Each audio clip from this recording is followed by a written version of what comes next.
بسم اللہ الرحمن الرحیم۔ زی اسلامک ٹی وی کے محترم ناظرین السلام علیکم۔ پیارے دوستو، آج کی ویڈیو کا واقعہ سرکار غوث الاعظم رحمۃ اللہ علیہ کی کرامات کا ہے۔ ایک دفعہ کا واقعہ ہے کہ سرکار غوث الاعظم رحمۃ اللہ علیہ اپنی خانقاہ میں بیٹھے ہوئے تھے۔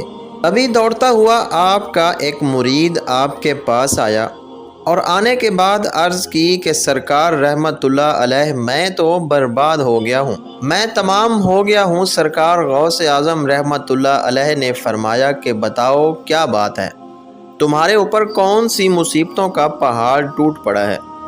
تو اس مرید نے عرض کیا کہ سرکار، میری عزت کا جنازہ نکل گیا ہے، میری آبرو برباد ہو گئی ہے، میں لٹ گیا ہوں۔ سرکار، میری اکلوتی بیٹی جو بڑی خوبصورت ہے، میں نے اپنی بیٹی کو گھر میں ہی رکھ کر تعلیم دی، میں نے ابھی تک اسے گھر سے باہر کسی قوم کے لیے نہیں بھیجا ہے، میں نے اپنی بیٹی کا نام فاطمہ رکھا ہے۔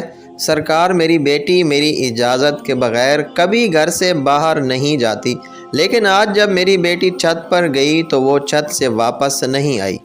میری چھت پر دیواریں بھی اتنی اونچی ہیں کہ وہ دیوار پھلانگ کر بھی نہیں جا سکتی، لیکن پھر بھی میں نے اپنے دل کو تسلی دیتے ہوئے اپنے آس پاس میں پتہ کروا لیا اور رشتہ داروں میں بھی پتہ کروا لیا، مگر کہیں بھی میری بیٹی کا نام و نشان نہیں ملا۔ سرکار غوث الاعظم رحمۃ اللہ علیہ، مجھے میری بیٹی چاہیے اور زندہ چاہیے۔ سرکار غوث اعظم رحمۃ اللہ علیہ نے فرمایا ٹھہر جاؤ، اور سرکار غوث الاعظم نے اپنی آنکھوں کو بند کر لیا۔ چند ہی لمحوں کے بعد آنکھیں کھولی اور اپنے اس مرید سے فرماتے ہیں، اپنے دل کی بےتابی کو دور کر دو، تمہاری بیٹی آج ہی ملے گی اور زندہ ملے گی اور پوری عزت کے ساتھ ملے گی۔ سرکار غوث اعظم رحمۃ اللہ علیہ نے فرمایا، اے میرے مرید، کیا تم جانتے ہو قرب کے گھرانے کو؟ تو اس مرید نے عرض کیا، سرکار وہ تو بڑا بھیانک جنگل ہے، بڑا دہشت ناک جنگل ہے، دن میں بھی وہاں جاتے ہوئے ڈر لگتا ہے۔ تو حضور غوث الاعظم رحمۃ اللہ علیہ نے فرمایا کہ تم قرب کی طرف چلے جاؤ، پہلا قلعہ چھوڑ دینا، دوسرا قلعہ بھی چھوڑ دینا اور تیسرے قلعے کی چوٹی پر جا کر بیٹھ جاؤ، وہاں جا کر میرا نام لینا اور پڑھ کر اپنی انگلی پر دم کر لینا اور اپنے چاروں طرف ایک لکیر کھینچ لینا، پھر وہاں سے جناتوں کی فوجیں گزرنا شروع ہوں گی۔ وہ جنات دھاڑتے ہوئے بھیانک آواز نکالتے ہوئے تمہارے اوپر حملہ کرنے کی کوشش کریں گے، لیکن کوئی بھی جن میرے نام کی کھینچی ہوئی لکیر کو پار نہیں کرے گا۔ جب وہ تمام جنات کی فوج چلی جائے گی تو آخر میں شہنشاہ جنات کی سواری آئے گی، اور وہ شہنشاہ جنات اتنا طاقتور ہے کہ وہ بڑے بڑے پہاڑوں اور درختوں کو اکھاڑ سکتا ہے، وہ سب کام تو کر سکتا ہے، لیکن میرے نام کی کھینچی ہوئی لکیر کو وہ بھی پار نہیں کر سکتا۔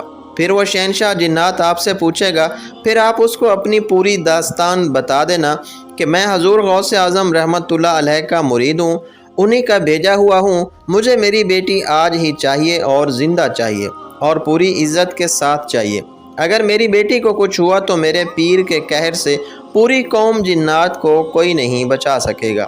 حضور غوث اعظم کا یہ مرید قرب کے ویرانے کی طرف چل دیتا ہے، 2 قلعے چھوڑنے کے بعد تیسرے قلعے پر بیٹھ جاتا ہے اور قرب کے ویرانے پر جا کر حضور غوث اعظم کا نام لے کر اپنی انگلی پر دم کرتا ہے اور چاروں طرف لکیر کھینچ کر بیٹھ جاتا ہے۔ جنات کی فوج گزرنا شروع ہو جاتی ہے، بڑے بڑے خطرناک جن گزرتے ہیں اور اس پر ہر طرف سے حملہ کرتے ہیں، لیکن سرکار غوث اعظم رحمۃ اللہ علیہ کے نام پر کھینچی ہوئی لکیر کو جب وہ چھوتے ہیں تو اس سے ٹکرا کر بھاگ جاتے ہیں۔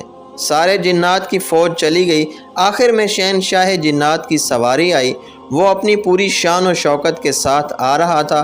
جب اس نے اپنے راستے میں ایک انسان کو بیٹھا ہوا دیکھا تو شیر کی طرح دھاڑتا ہوا اور ہاتھی کی طرح چنگاڑتا ہوا اپنی پوری قوت کے ساتھ اس مرید پر حملہ کرنے کے لیے لپکا، لیکن جیسے ہی حضور غوث الاعظم رحمۃ اللہ علیہ کے نام پر کھینچی ہوئی لکیر سے ٹکرایا، وہیں پر گھٹنے ٹیک کر بیٹھ گیا اور اس سے پوچھتا ہے کہ تم کون اور کہاں سے آئے ہو؟ حضور غوث اعظم رحمۃ اللہ علیہ کے مرید نے اپنا پورا مقدمہ پیش کیا کہ اے جنات کے بادشاہ، میں حضور غوث اعظم کا مرید ہوں۔ میری لڑکی چھت پر گئی تھی اور وہاں سے میری بیٹی غائب ہو گئی۔ کوئی جن اس کو اٹھا کر لے گیا ہے۔ مجھے میری لڑکی آج ہی چاہیے، اور زندہ چاہیے، اور عزت کے ساتھ چاہیے۔ جب شہنشاہ جنات نے حضور غوث اعظم رحمۃ اللہ علیہ کا نام سنا تو اپنی فوج کو واپس بلا لیا۔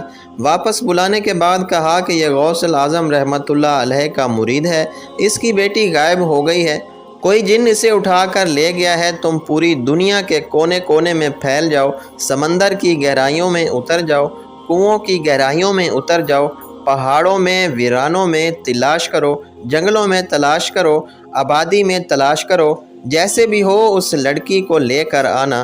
جو جن اس لڑکی کو لے گیا اس کو بھی لے کر آنا۔ پوری جنات کی فوج چل دیتی ہے، مگر شہنشاہ جنات نے پھر ان لوگوں کو واپس بلایا، اور بلانے کے بعد کہا کہ آ کر یہ مت کہہ دینا کہ لڑکی ہمیں نہیں ملی، اس لیے کہ اگر لڑکی جنات کے پاس نہ ہوتی تو حضور غوث اعظم رحمۃ اللہ علیہ اپنے مرید کو میرے پاس کبھی نہیں بھیجتے۔ ساری جنات کی فوج سمندروں کی تہہ میں، کھنڈروں میں، آبادی میں، ویرانوں میں، جنگلوں میں، پہاڑوں میں لڑکی کو تلاش کرنا شروع کر دیتے ہیں۔ بہت ہی مشکل کے بعد جو جن اس لڑکی کو لے گیا تھا اس کو اور اس لڑکی کو شہنشاہ جنات کے پاس لے جاتے ہیں۔ ان جنات نے کہا کہ اے شہنشاہ جنات، ہم نے اسے بڑی مشکل سے تلاش کیا ہے۔ شہنشاہ جنات نے اور جن سے کہا کہ تیری ہمت کیسے ہوئی؟ کیا تجھے پتہ نہیں کہ حضور غوث اعظم رحمۃ اللہ علیہ کون ہیں؟ تجھے ان کے شہر سے لڑکی لے جاتے ہوئے ڈر نہیں لگا؟ تو جن نے کہا اے شہنشاہ جنات، میری اتنی ہمت تو نہیں تھی، لیکن میں کیا کرتا، میں ہوا میں اڑتا ہوا جا رہا تھا۔ یہ لڑکی اپنے مکان کے چھت پر اس انداز میں کھڑی تھی کہ اس کے بال بکھرے ہوئے تھے، اس کا چہرہ کھلا ہوا تھا، اور یہ اپنے ناز و انداز میں کھڑی ہوئی تھی۔ شہنشاہ جنات نے کہا کہ تم نے پوری قوم جنات کو خطرے میں ڈال دیا ہے۔ اگر شیخ صاحب جلال میں آ جاتے تو پوری قوم جنات کو پوری دنیا کے کسی کونے میں جگہ نہ ملتی۔ اور شہنشاہ جنات نے اتنا کہہ کر ایک جلاد جن کو بلایا اور اس کو حکم دیا اس جن کی گردن کو جس نے اس لڑکی کو اٹھایا تھا دھڑ سے الگ کر دو، اس کو قتل کر دو۔ اور اس لڑکی کو سرکار غوث اعظم رحمۃ اللہ علیہ کے مرید کے حوالے کر کے شہنشاہ جنات نے کہا، یہ لو، اور شیخ صاحب کی بارگاہ میں میرا سلام عرض کر دینا، اور تمہاری بیٹی آج ہی پوری عزت کے ساتھ تمہیں مل گئی ہے۔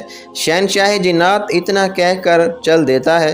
سرکار غوث اعظم رحمۃ اللہ علیہ کے مرید نے آواز دی کہ اے شہنشاہ جنات، ذرا ہماری بات تو سنو۔ تو شہنشاہ جنات نے کہا، بولو کیا بات ہے؟ تو سرکار غوث اعظم کے مرید نے کہا کہ بتاؤ، تم لوگ بھی سرکار غوث اعظم رحمۃ اللہ علیہ کو مانتے ہو؟ اتنا سننا تھا کہ شہنشاہ جنات نے کہا، حضور غوث اعظم رحمۃ اللہ علیہ جیسے انسانوں کے شیخ ہیں، وہ جنات کے بھی حاکم ہیں۔ شیخ کی نگاہ جب اٹھ جاتی ہے تو پوری قوم جنات میں زلزلہ آ جاتا ہے۔